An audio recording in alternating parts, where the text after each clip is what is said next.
Second B है, तो आप यहां पर देख लीजिए कि मेरा, हम जानते हैं कि थीटा इक्वल टू क्या होता है, A B by R. A B क्यों लिखे भाई, कि आर ई है, तो ये हो गया ए बी बाई आर। अगर यहां थीटा टी से डिवाइड दिए तो इधर भी दीजिएगा डिवाइड 1 बाई आर।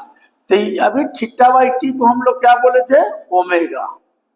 आई क्या है, ए बी डिस्प्लेसमेंट, तो डिस्प्लेसमेंट बाई टाइम हो गया इंटू 1 बाई आर हो गया, तो ओमेगा। डिस्प्लेसमेंट बाई टाइम को क्या बोलते हैं, भी। तो भी बराबर क्या हो गया, ओमेगा आर। ये फॉर्मूला हो गया। तो भी बराबर ओमेगा आर। तो भी को क्या बोलते हैं हम लोग, देखिए भी क्या है, ये वेलोसिटी है, तो इसको हम लोग बोलते हैं लीनियर वेलोसिटी। लीनियर वेलोसिटी, ये लीनियर वेलोसिटी है। तो सर्कुलर मोशन में एक फॉर्मूला भी यूज होता है। अब देखिए यहां पर, अब यहां पर बोले कि भी बराबर ओमेगा आर, ठीक है। देखिए तो ये लीनियर वेलोसिटी हो गया। अब लीनियर वेलोसिटी हो गया तो इसको डिफरेंशिएट कर दीजिए, तो डीबी बाई डी टी कर दिए। आर रेडियस है तो कांस्टेंट टर्म का डिफरेंशिएशन होता नहीं है, आर छोड़ दीजिए, angular velocity D by D T. अब डीवी बाई डी टी को हम लोग क्या बोलते हैं, तो डीवी बाई डी टी को हम लोग बोल देंगे, अभी क्या है ये, डीवी बाई डी टी को एक्सेलरेशन बोलते हैं, तो एक्सेलरेशन बराबर आर अल्फा हो गया, ठीक है। तो ई क्या हो गया, आर अल्फा। तो बोलिए एफ रे, ई हो गया एफ आर अल्फा। तो ये चीज हो गया। अब रही सवाल कि देखिए v बराबर omega R, DV by D T की आर, ये फॉर्मूला भी आप दिमाग में रख लीजिएगा। अब आता है क्या इसमें, देखिए अब होता है क्या, अभी हम बताएं आपको कि at each and every point क्या बोले, वेलोसिटी जो होगा टेंजेंशियल टू सरफेस, ठीक है। और भी टेंजेंशियल होगा, और जो वेलोसिटी चेंज करेगा, समझे, at each and every point, तो एक्सेलरेशन डेवलप होगा। अब एक्सेलरेशन जो डेवलप होगा वो क्या कहलाएगा, जो इधर एक्सेलरेशन जो होगा तो उसको एक्सेलरेशन को हम लोग बोलते हैं रेडियल एक्सेलरेशन। रेडियल क्यों लिखते हैं, क्योंकि रेडियस की ओर काम कर रहा है, समझे। और इधर जो एक्सेलरेशन जो डेवलप होगा उसको हम लोग बोलते हैं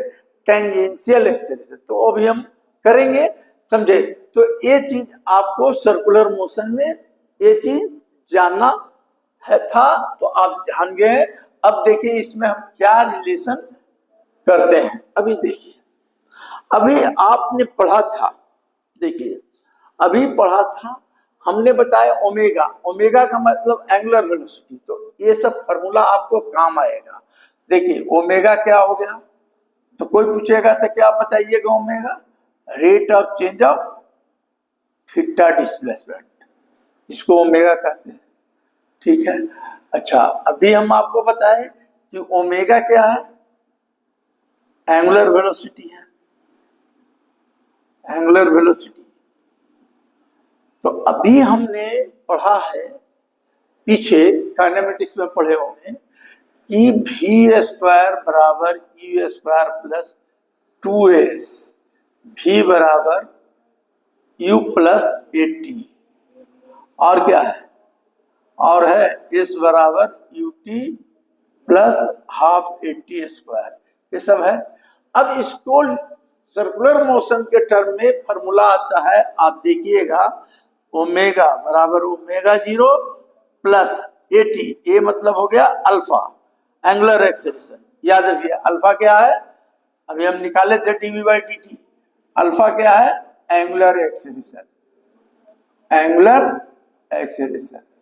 ये सब याद रखिए, तब प्रॉब्लम बनेगा। तो ओमेगा इक्वल टू क्या हो गया, देखिए omega equal to omega 0, omega 0 एक जगह अल्फा इंटू टी, इसको लिख दीजिएगा ओमेगा स्क्वायर बराबर ओमेगा 0 प्लस 2 अल्फा, और थीटा, थीटा का मतलब क्या हो गया, डिस्प्लेसमेंट, थीटा डिस्प्लेसमेंट। अब इस केस में क्या हो जाएगा, थीटा इक्वल टू हो जाएगा omega 0 T plus half alpha T square. तो ये सब फॉर्मूला आपको दिमाग में रहना चाहिए, याद रखना चाहिए। तो आपको ये चीज तो समझ में आया, समझिए क्या एंगुलर वेलोसिटी, एंगुलर एक्सीलरेशन, समझे, लीनियर वेलोसिटी और एंगुलर वेलोसिटी में v बराबर क्या बताए, ओमेगा। तो ये होता है क्या, v बराबर आर ओमेगा, ऐसे होता है। इसका मतलब क्या हो गया, देखिए v cross product of omega है। अगर कोई लड़का ऐसे लिख देगा तो ये गलत हो जाएगा, ये गलत हो जाएगा। क्यों, क्योंकि आपने पढ़ा है A cross B equal to, A cross B not equal to B cross A, ये पढ़ा है, डॉट में पढ़ा है आपने, ए डॉट बी बराबर बी डॉट ए होता है, लेकिन क्रॉस में नहीं होता है। उसी तरह टॉर्क में भी होता है, टॉर्क में हम बताए हैं आर क्रॉस एफ, टॉर्क, ठीक है। आर क्रॉस एफ का मतलब एफ आर साइन थीटा, समझे। और अगर उल्टा कोई लिख दिया तो वो गलत हो गया, समझे। तो ये सब चीज तो हम आपको वेक्टर में बहुत बताए हैं, इसलिए बताने की जरूरत नहीं है, समझे। तो ये हो गया आपका। अब देखिए हम निकालते हैं एक्सप्रेशंस ऑफ सेंट्रीपिटल फोर्स और सेंट्रीफ्यूगल फोर्स। देखिए